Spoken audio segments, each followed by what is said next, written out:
Good day everyone. Today I'm going to fix my hair before I go to work. It is a night flight. Basically, every time I go to work, palagi kong inaayos yung buhok ko. Iba-iba yung nagiging hairstyle ko. But this time, ito yung isa sa pinaka nagustuhan kong gupit ko. Basa pa yung buhok ko. What I do is, no-blower ko yung hair ko. Paharap. Ayos yung buhok ko is patalikod. Para magkaroon siya ng volume.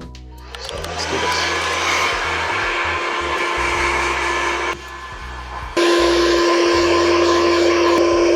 Ganyan yung itsura niya. Ang hair ko kasi is bagsak. Kapag nilagyan siya ng product, it's either sumunod siya dun sa product or hindi. So right now, maglalagay tayo ng big amount of gel. Ihahalo ko lang siya sa buhok ko. Meron ako salamin dito sa gilid. Parang magmumukha lang siya dinilaan ng baka. Yung hiwa ng buhok ko usually, nandito sa mata ko.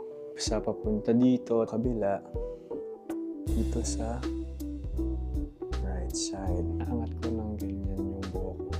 Naangat ko siyang paganyan. Kayaan ko lang siyang matuyo. Ipin na ginagamit ko dito sa suklay na gusto ko, yung medium lang, hindi sobrang dikit-dikit, hindi sobrang laki. I'm ready to go to work. Thank you so much for watching. This is just a quick hairstyle sa mga nagtatanong kung paano ko ginagawa yung hair ko. Thank you so much for watching. See you guys soon.